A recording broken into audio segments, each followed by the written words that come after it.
Alright, we just finished off I would say somewhat decent size of a job. There was some bigger timber on it, and track chipper and the 080 were the only thing that we had there. And we were winding down, getting right towards the end, and there was some bigger stuff that could be ran through the lamb track and just be taken down because it was too big for this. So we were just starting to set stuff aside. But the little bit that we could fit in here, throwing it in, and the belt started squeaking. So I was like, man, just shut it down. We'll just use the lamb track for the rest of the stuff and not worry about it. Well, I was thinking maybe the clutch needed adjustment. So we're fast forward to the next job. Adjusted the clutch, which I'll show you guys how we do that. Super, super simple. Long end of it is this needs to be very difficult to get in there. 170 horsepower engine, feeding a 18 inch, chipper. You know, it's got to be a tight clutch. So that's really easy to adjust. But it kept squeaking, and then it got real bad. So I was like, fine, we'll tighten the belt some more. And I was still like, what the heck is wrong with that? The plate is shifted. And I was like, what the hell? And I was like, is the whole thing cockeyed? Nope, this rail's perfectly straight, like it should be. But then you lift this up. Boom! She broken. It looks to be broken for quite some time now. Just been hanging on by a limb. So I'm going to go ahead and snap that off there real quick. And we need to do belt, pulley, alignment calibration as well once we get that thing all bolted back together. So unfortunately, I just dropped this off the machine. I used it for about an hour today. I had to bring it back to the house. So let's get this taken apart. I don't know what the protocol is. I'm just going to take off everything. You're mine. You're mine. None down there. Okay. Got me a dollar store bin. That'll work.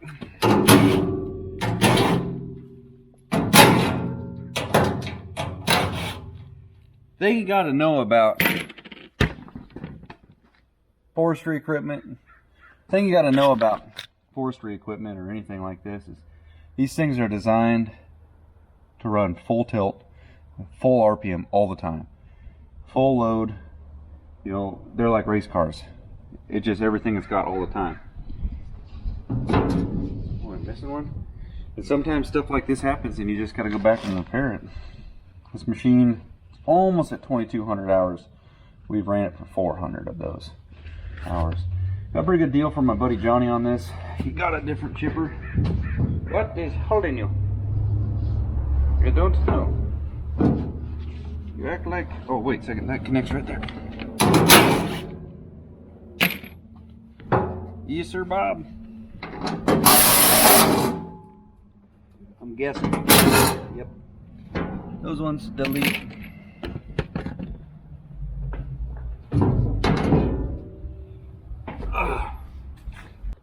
Two big ass belts, sloppy loose because they couldn't get tightened. You're supposed to put your arm out, full extension, push down on it, and it's supposed to have a 1/4 to 1/2 inch deflection.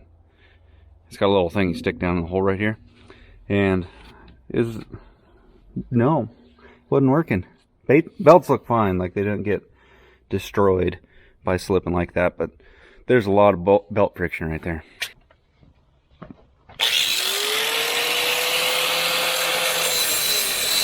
Okay, well, you can see right there, it's old brake, fairly new. It's got a flash rust on it, and that's all that was holding it. So that probably, yeah, that last round of tightening it is when it set her astray.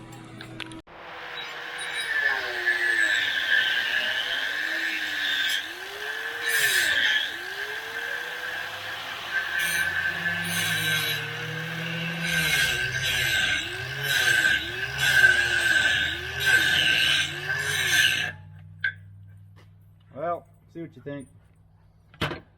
What? You getting kind of close. Well, she ground halfway to something. Truck racked the whole engine and everything over, so I mean it was pulling it sideways. Got her hogged out pretty good. Yep, obviously I had to break it off to get in there. It wasn't going to do what we wanted. We'll get Callahan over here to burn in the weld.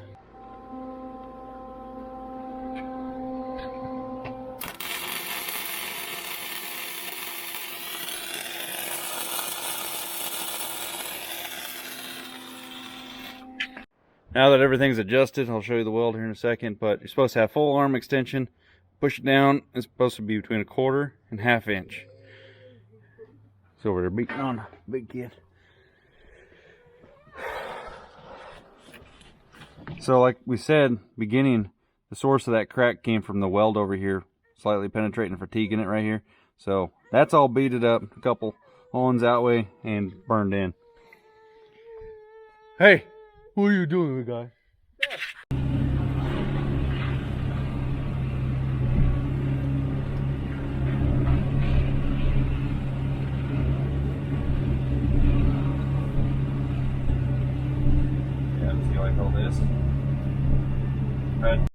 Alright, check out my nice meadow here. I'm just kidding. This is my pond. Where is the water? Anyway, finished the chipper video update. Just chipped up a couple of these trees whole, which is freaking awesome. Trying to get rid of these digger pines. They're everywhere down here in the valley, but man, those ones are blocking the road noise, the road sight, so people can't see down and see all my stuff. But little they know, if they go on YouTube, I'm an idiot and I'll show off everything I own. I don't know why I do. Not everything, but enough. Too much. Took out a digger over there the other day. Mold stick gone. Hate those things. But let's give an update on this. That footage you guys saw of us fixing the engine mount down here, that was months ago. We haven't had any issues with that.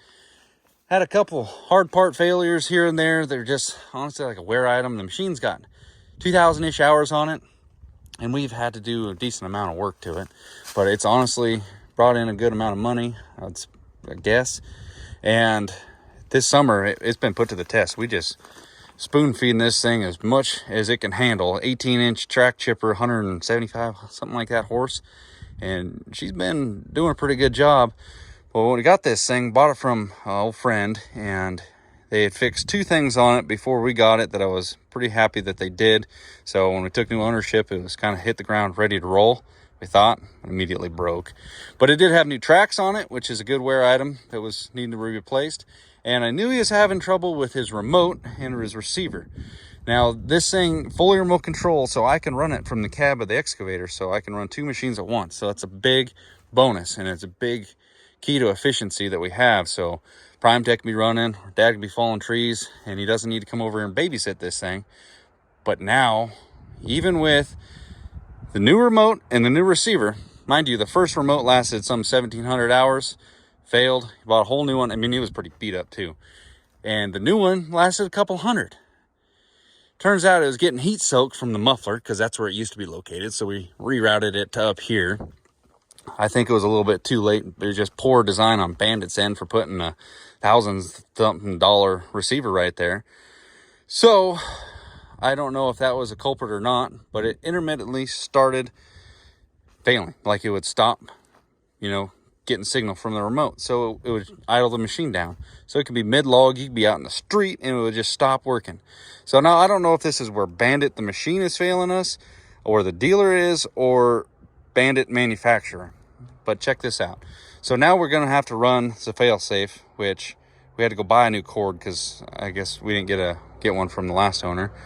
And we got a 50-foot extension cord to a box, so I can no longer run both of the machines at once. Haas has got to come over, stop what he's doing, babysit the chipper. Now you think, wow, why you got to babysit the chipper? Just feed it. Well, when you're putting higher volume stuff in a machine like this, sometimes it needs backed out, sometimes it needs clamped down. And then it's got to drive around because cover some ground when you got, slightly bigger machines. So now the efficiency scale went out the window. Call Bandit, call the dealer, and they say, hey, bring it in. We'll overnight it to Bandit. They'll go through it, let you know ASAP on what needs to be fixed. If they can fix this one, maybe it's under warranty, it's only got a couple hundred hours on it, or do you need to order a whole brand new unit? So I said, okay. I brought it down a couple days later. They put a sticky note on it that said V-Belt & Son. And I said, that's it. Didn't say nothing. They're like, well, it's worth nothing if it doesn't work. And I was like, well, I don't really understand that. But anyway, ship it off overnight. I'm thinking I'm going to hear something by next week, That's been over 3 months ago. What in the world? Haven't heard a single thing. I've texted many times, and the dealer just says, yeah, I keep messaging them. They don't say like they've checked it or anything. So initially, from when I dropped it off, I also said, give me a quote on a whole new box and receiver, remote and everything. so I could put this thing back to work at 100%, because now it's probably down, like, it hurts your efficiency a lot by having to have somebody else out there because they can't be doing their own thing. So I haven't heard anything about the quote on the new one or what happened to the old one. And mind you, the old one only had a couple hundred hours on it. It should have no reason for failing, but here we are. So I guess comment below if you guys have had trouble with, I know the Bandit, and then you got more bark. As far as I can tell, those are like the big hitters as caliber chippers like this, or any of them really. But I haven't heard really good things about more bark neither. I mean, Bandit, so far, I've heard good things, except for the experiences we've had with them. And it's not saying much good stuff. I don't want to be bashing because it makes us money, but at the same time, are they not going to look at our remote? And at this point in time, is the remote doubled or tripled in price? Has it gone up since we initially dropped it off down there? I just don't know. Kind of frustrated, and I hate to just be that, you know, having to text every couple weeks or a month. I space it out probably once a month, just kind of a reminder, hey, you know, you got the remote? Any word? Nothing. So, the chipper itself, though, when it is working, it is an absolute beast. And I've heard even better things, obviously, about the next size up, the 20-inch with the conveyor belt and all that. But I'll tell you what, if it's not doing the remote receiver stuff and somebody's got to be following it around, it takes the fun and efficiency right out of it. But all in all, I'd be really, really happy to get the remote back. So if you guys know anybody at Bandit or whatever, you know, tell them, hey, get up off the desk and go check the box, because you got some mail in there that says V-Belt and Son on it, and he would like to know if his remote's going to work again. Or give me a new one. I don't know. I'll buy the new one. Where are we at? See you guys in the next one. I'm just venting at this point. I need to go get something to drink. Is it hot or cold? I don't know. What's going on with winter? See ya.